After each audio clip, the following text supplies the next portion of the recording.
नमस्कार दोस्तों, आज सब्जेक्ट जूलॉजी पर आपको महत्वपूर्ण जानकारी दी जाएगी। हमने आज का टॉपिक रखा है द सेल यानी कि कोशिका। इसमें आपको कोशिका के बारे में बताया जाएगा, कैसे कोशिका का फॉर्मेशन हुआ, कैसे बॉडी का फॉर्मेशन हुआ, सेल से क्या बनता है, सेल होती क्या है, सेल की डेफिनेशन, हिस्ट्री, सारी चीजें आपको आज सेल के बारे में बताया जाएगा। तो सबसे पहले हम जानेंगे द सेल यानी कोशिका। कोशिका क्या है, कोशिका की डेफिनेशन क्या है। तो हम सामान्य भाषा में कह सकते हैं cell is the functional and structural unit of the body, यानी कि शरीर की क्रियात्मक और संरचनात्मक इकाई क्या है, सेल। कोशिका से मिलकर ही हमारे शरीर का निर्माण हुआ है। मैं भी आपको स्ट्रक्चर के माध्यम से एक एक चीज बताऊंगा कि कैसे सेल से बॉडी का फॉर्मेशन हुआ है। लिविंग सेल्स और नॉन लिविंग सेल्स, कैसे दोनों का अलग अलग तरीके से उनका विस्तार हुआ है। इसके बाद आती है बात की हिस्ट्री ऑफ सेल। सेल का इतिहास क्या है, कोशिका का इतिहास क्या है। तो मैं आपको बता दूं कि सन 1965 में वैज्ञानिक रॉबर्ट हुक ने, जो कि एक बहुत ही मशहूर वैज्ञानिक हैं और जिन्होंने इतना ही नहीं, वो लंदन रॉयल सोसाइटी के प्रथम अध्यक्ष भी हैं। उन्होंने क्या किया कि पौधे की छाल पर कार्य के सेक्शन का अध्ययन किया, जिसमें उन्होंने देखा कि वास्तव में ये है क्या चीज। जब उसका स्टडी किया, अध्ययन किया, तो वहां पर उन्होंने कुछ एक कारागार यानी कि जेल की जो लाइनिंग होती है, कारागार होता, उसकी इस तरह की एक संरचना देखी, जिसका नाम इन्होंने क्या रखा, सेल वॉल। क्यों रखा सेल वॉल? क्योंकि वो मृत सेल थी, इसलिए उनका नाम रख दिया सेल वॉल। कोशिका की भित्ति यानी कोशिकाओं का एक दीवार। इसके बाद 1839 में परकिंजे वैज्ञानिक ने कोशिका के अंदर पाए जाने वाले कुछ जीवित सब्सटेंस देखे, जिनका नाम उन्होंने दिया प्रोटोप्लाज्म। यानी कि 1839 में साइंटिस्ट परकिंजे ने सेल्स के अंदर पाए जाने वाले जीवित सब्सटेंस को प्रोटोप्लाज्म का नाम दिया।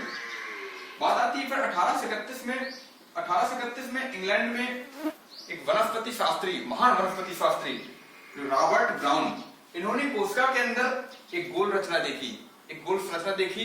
क्या देखा? जिसमें उन्होंने इसका नाम क्या दिया, न्यूक्लियस। एक सेल के अंदर एक गोल रचना देखी और इसका नाम न्यूक्लियस दिया। ये देने वाले कौन थे? Robert brown. इसके बाद सन 1839 में जर्मन के वनस्पति शास्त्री स्लाइडेन और जंतु शास्त्री थियोडोर स्वान ने सेल थ्योरी दी, यानी कि कोशिका सिद्धांत। ये पूरी चीज, इतनी सारी चीजें जो भी आ रही हैं, ये सब सेल थ्योरी यानी कि हिस्ट्री ऑफ सेल के अंतर्गत आता है। कि सेल का इतिहास क्या है, कैसे सेल हुआ, सेल की रिसर्च कैसे हुई, सेल के अंदर न्यूक्लियस का नाम किसने दिया, प्रोटोप्लाज्मा का नाम किसने दिया, ये सब चीजें इसके अंतर्गत आती है। अब बात आती है कि सेल थ्योरी कहती क्या है।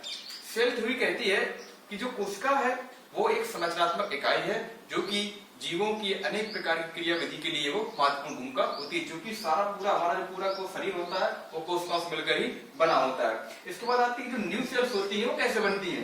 तो ये सेल थ्योरी कहती है, अकॉर्डिंग टू सेल थ्योरी, कि new cells forward only ex cell division, यानी कि पूर्ववर्ती कोशिकाओं के विभाजन से ही नई कोशिकाओं का निर्माण होता है। ये सेल थ्योरी में आपको पढ़ने को मिलेगा। ये था सेल। अब मैं आपको बताऊंगा कि कैसे सेल से बॉडी का फॉर्मेशन होता है। तो पहले मैं आपको बताता हूं नॉन लिविंग। इसमें आप देखेंगे एटम, जो परमाणु होते हैं, ये मिलकर के बनाते हैं सिंपल मॉलिक्यूल, यानी कि साधारण अणु।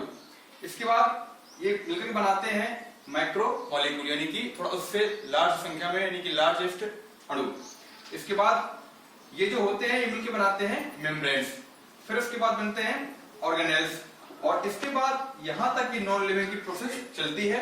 उसके बाद हमारी लिविंग प्रोसेस शुरू हो जाती है। जो लिविंग सेल्स होती है वो सबसे पहले क्या सेल्स होती है, सेल बनाती है टिश्यू को, यानी सेल मीन कोशिका हो गई, टिश्यू मीन हो गया आपका ऊतक।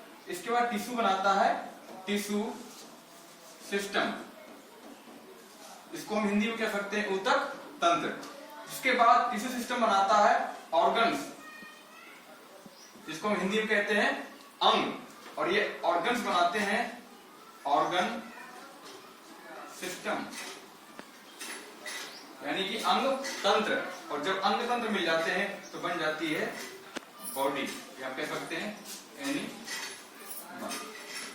ये सेल की प्रोसेस थी, यानी हमको समझना पड़ेगा। अब हम कह सकते हैं कि इसका फॉर्मेशन ये कहां से हुआ, सेल से हुआ। यानी कि हम कह सकते हैं cell is the functional and structural unit of the body. यानी कि सेल जो होती है क्या होती है, fundamental structural unit of the body. यानी कि कोशिका जो होती है ये सब सर्वाधिक महत्वपूर्ण है, क्योंकि सेल से ही टिश्यू बना है, टिश्यू से ही टिश्यू सिस्टम बना है, उसके बाद ऑर्गन बना है और ऑर्गन सिस्टम और बॉडी ये बने हुए हैं। ये बेस है, सेल क्या है, बेस है। यानी किसी भी शरीर को, ये एनिमल शरीर के फॉर्मेशन में सेल की महत्वपूर्ण सर्वाधिक महत्वपूर्ण भूमिका होती है। उसी प्रकार से जैसे एक मकान को बनाने में ईंट उसकी इकाई होती है, हम कह सकते हैं कि शरीर की, ह्यूमन बॉडी की इकाई क्या है, सेल है। What is the unit of the human body formation, तो आप कह सकते हैं सेल। ये मैंने आपको कोशिका के बारे में बताया। अब अगले वीडियो में मैं आपको सेल के बारे में बताऊंगा विस्तार से कि इसकी कितने टाइप्स की होती हैं, प्रोकैरियोटिक होती हैं, यूकैरियोटिक होती हैं। What is the difference between prokaryotic cells and the eukaryotic cells, इसके बारे में बताऊंगा। प्रोटोप्लाज्म क्या है ये बताऊंगा मैं आपको, गोल्गी बॉडी, माइटोकॉन्ड्रिया, इन सब के बारे में आपको अगली वीडियो में बताऊंगा। वीडियो अच्छा लगा आपको, लाइक, सब्सक्राइब, शेयर जरूर करें। Thank you.